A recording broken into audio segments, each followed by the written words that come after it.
course. Oh. Oh, yeah. Sure ka, kaya mo? It's good to see you again, pare. Yeah, you too, yeah. Ay, teka lang.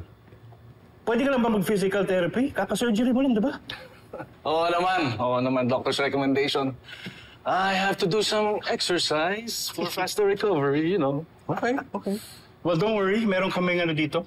Physical therapist / trainer. Teka lang. Steve! Leonard, pakitawag naman si Coach Meldon. Pakisabi may client ako para sa kanya. Thank you. Alright. Okay. I think I know that girl. Online harassment, the spread of sex videos on the internet. That girl. Si Yana? I do not know her name.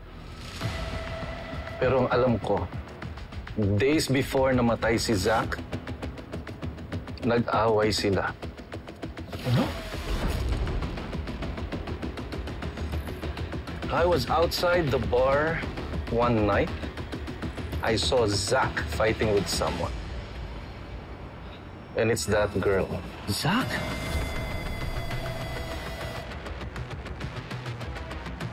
Asan yung pera ko? Sabi pa kasi yung pambayad sa akin, but... Damn it, Yana! I just need to make promise. I will pay you back, okay? Just... Siguraduhin mo. Hindi ka lang sa utang mababaw mo.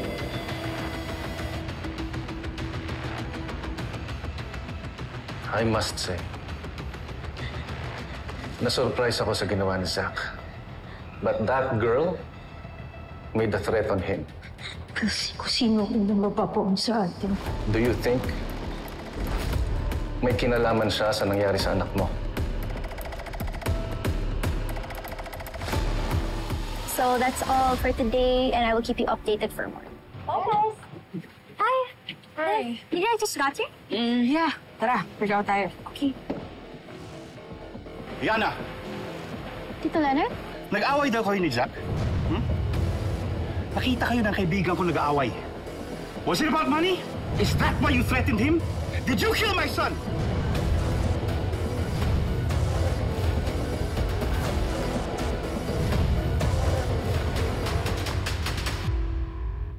Of course not, Tito.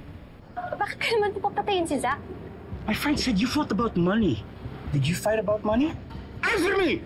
Tito, can we just relax, okay?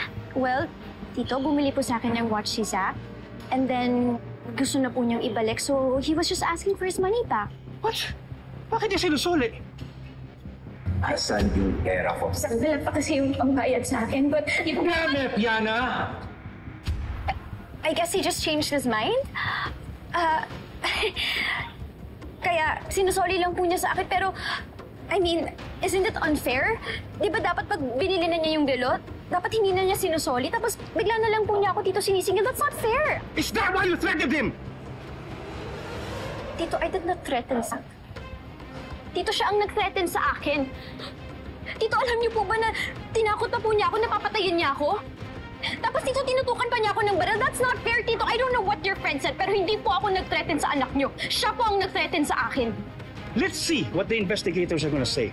I assure you, I'm gonna tell them everything. And I'm also sure, Tito, that they will just say that this is hearsay. And hearsay is inadmissible sa court. I know you're desperate, and I understand, okay? Pero sana wag niyo naman po akong idamay, Tito. Because I did not kill your son. But I hope you find the killer. Law school may be taught, but its lesson will be useful in time. And that time is now.